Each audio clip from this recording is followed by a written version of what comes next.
안녕하십니까? 오늘도 영농형 태양광 확대와 관련된 이야기를 할 건데요.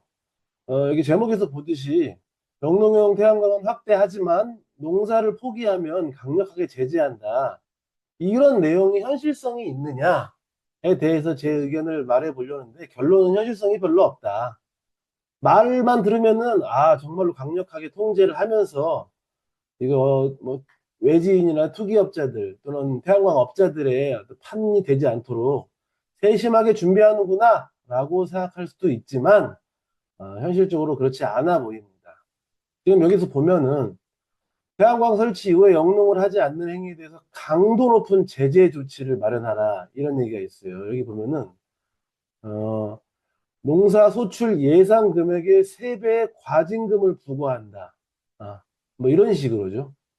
그러니까 이래서 지금 보면은 농지 일시 사용 허가 기간을 8년에서 23년으로 늘리는 농지법 개정을 하잖아요.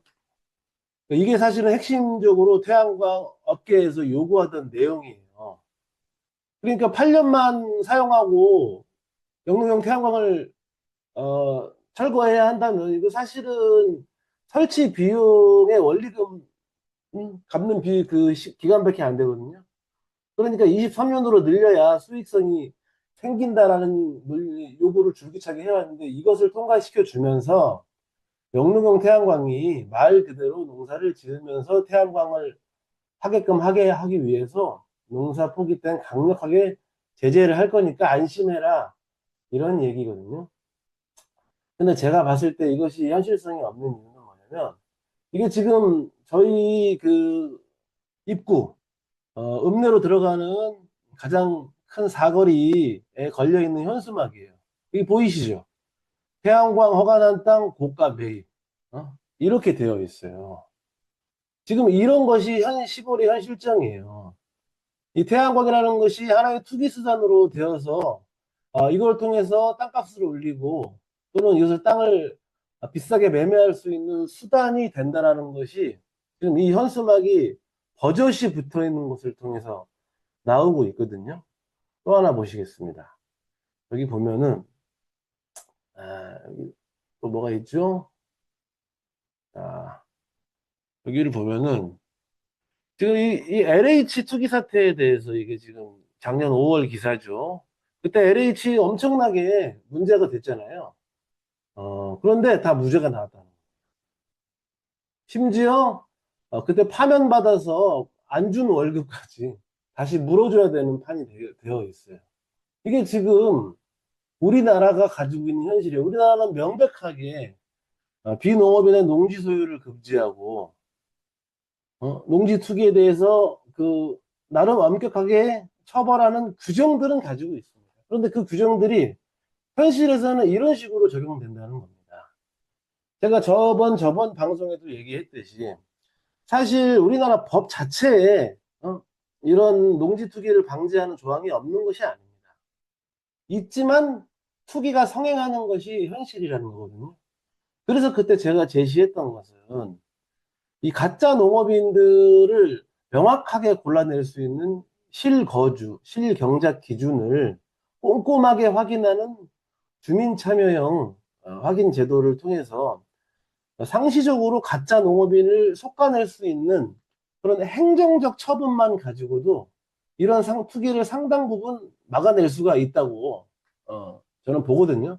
하지만 현재 지자체에서 그런 정책을 시행하고 있는 곳은 제가 봤을 때는 제주도 말고는 없는 것으로 보여요. 몇 년 주기로 계속 전수조사를 하고 있거든요.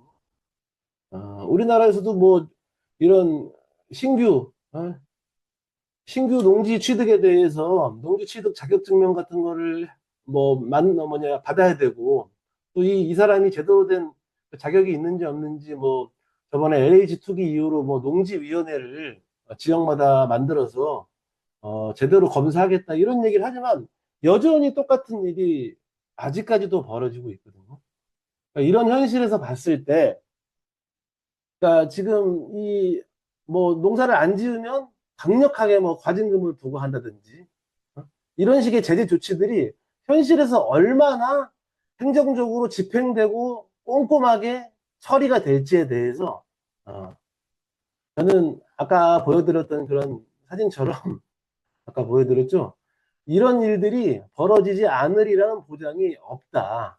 아, 그러니까 사실은 우리나라에서 이 비농업인이나 아니면 가짜 농업인 문제에 대해서 얼마나 진지하게 행정에서 처리하고 있는지부터 돌봐야지 된다 이런 생각이 들어요. 그러면 뭐 이재명 대통령이 뭐 저런 말을 해서 사실 사람들을 뭐 속인다고 하기보다는 농업 현실 자체를 잘 모르거나 농업의 아니, 농촌의 현실에 대해서 어, 이상적인 어떤 생각만 하고 있는 게 아닌가 이런 생각이 들고 영농형 태양광이라는 것이 앞으로도 이런 이 고가 매입, 뭐 태양광 투기 이런 현상을 부채질하는 어떤 강력한 계기가 되지 않을까 저는 좀 이런 생각이 드는데요. 이런 식으로 지금 이제 영농형 태양광을 통해서 농촌의 어려움을 극복해 하겠다라고 하는 것이 저는 좀 다른 관점에서 봐야 할 필요성이 있다고 보는데, 자, 이런 좀 얘기를 다시 한번 해볼게요. 여기 보면은, 여기 좀 난데없는 이야기 같지만, 이 지금 KBS 뉴스죠. 지금 트럼프가 베네수엘라를 엄청나게, 침공을 해가지고, 심지어 그 나라 대통령을, 예, 지금 납치를 했잖아요.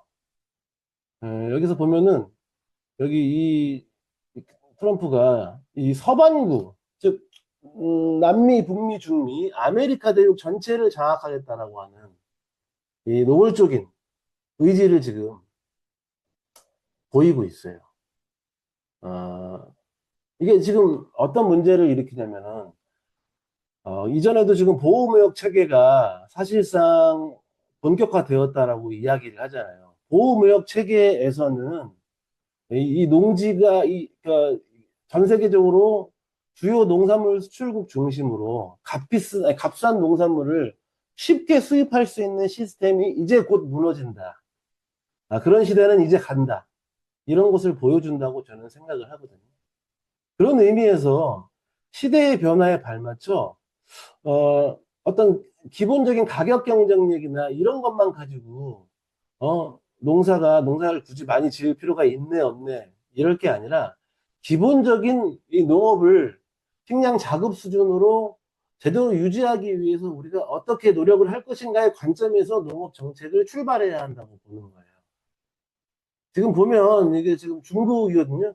중국은 특징적인 게 뭐냐면 중국은 사실 이제 많이 이 자유무역 얘기를 많이 하면서 농지가 이전보다 많이 줄어들어서 지금 현재 한때는 거의 100% 가까이 됐는데 지금 이제 식량 자급률이 82% 또는 80% 이하까지도 보는 사람들이 있어요. 그러니까 중국이 워낙 인구가 많은데 지들이 이제 강대국 노릇을 하려면 이 식량 문제가 앞으로 크게 문제가 될 수가 있으니까 여기서는 중국 같은 경우는 경지 면적이 지금 총량으로 관리하겠다는 게 지금 중국의 정책이에요. 우리가 중국산 하면서 중국산 농산물이 우리나라에 물밀듯이 밀려와서 사실은 중국산에 많이 국산 농산물들이 밀린다 이런 얘기를 하지만 중국도 농산물이 부족한 국가 중에 하나입니다. 지금 우리가 사실은 이제 이 주요 곡물 중에 특히 콩 같은 경우는 아메리카 대륙에서 많이 수입을 하거든요. 특히 브라질, 뭐 미국도 마찬가지고 아르헨티나 많이 수입해요. GMO 농산물을 그쪽에서 엄청 많이 수입하거든요. 근데 이런 식의 시스템이 지금 중국과 미국이 뭐 서방구는 내 거, 동아시아는 내 거, 러시아는 유럽, 이쪽 다 내 거. 이렇게 주요 강대국들이 이 완벽하게 지금 뭐 3차 세계대전이 일어나니 만에 이런 식으로 되게 뭐 아주 좀 비관적인 이 대결 전방이 강하거든요. 그런 의미에서 이 식량 안보 문제가 앞으로도 점점 더 커질 것으로 보이는데 이런 문제에서 어떻게 식량 자급률을 높이고 농업 기반을 확고하게 유지하고 사실 우리나라 같은 경우는 유지하는 걸 넘어서 축소되어 왔던 걸 다시 회복하는 이런 정책을 해야 되는데 어, 영농형 태양광 같은 것으로 그 문제를 해결할 수 있다고 보는 것이 향후 우리나라의 어떤 안보 문제나 국가의 존립 문제에 있어서 얼마나 큰 문제가 될지 우리가 생각을 해보지 않을 수가 없거든요. 영농형 태양광 문제는 앞으로도 이제 계속 다루긴 하겠지만, 이 농촌을 살리기 위해서 또는 농업을 살리기 위해서 농업 외적인 어떤 것이 아니라 농업 내적으로 다시금 생산성을 회복하고 다시금 더 단위 면적당 생산량도 늘리고 농업인도 늘리고 농촌이 인구가 많아질 수 있을 만한 그 농업 소득 증대 정책들을 어떻게 하면 더 적극적으로 추진을 하고 장기적인 관점에서 해낼 것인가를 하지 않으면 이 사진에 나오듯이 이 태양광 투기가 이 영농형 태양광 확대를 계기로 엄청나게 농촌의 경관도 파괴하고 여러 가지 이 농지의 문제를 광범위하게 일으키는 문제가 될 수 있다.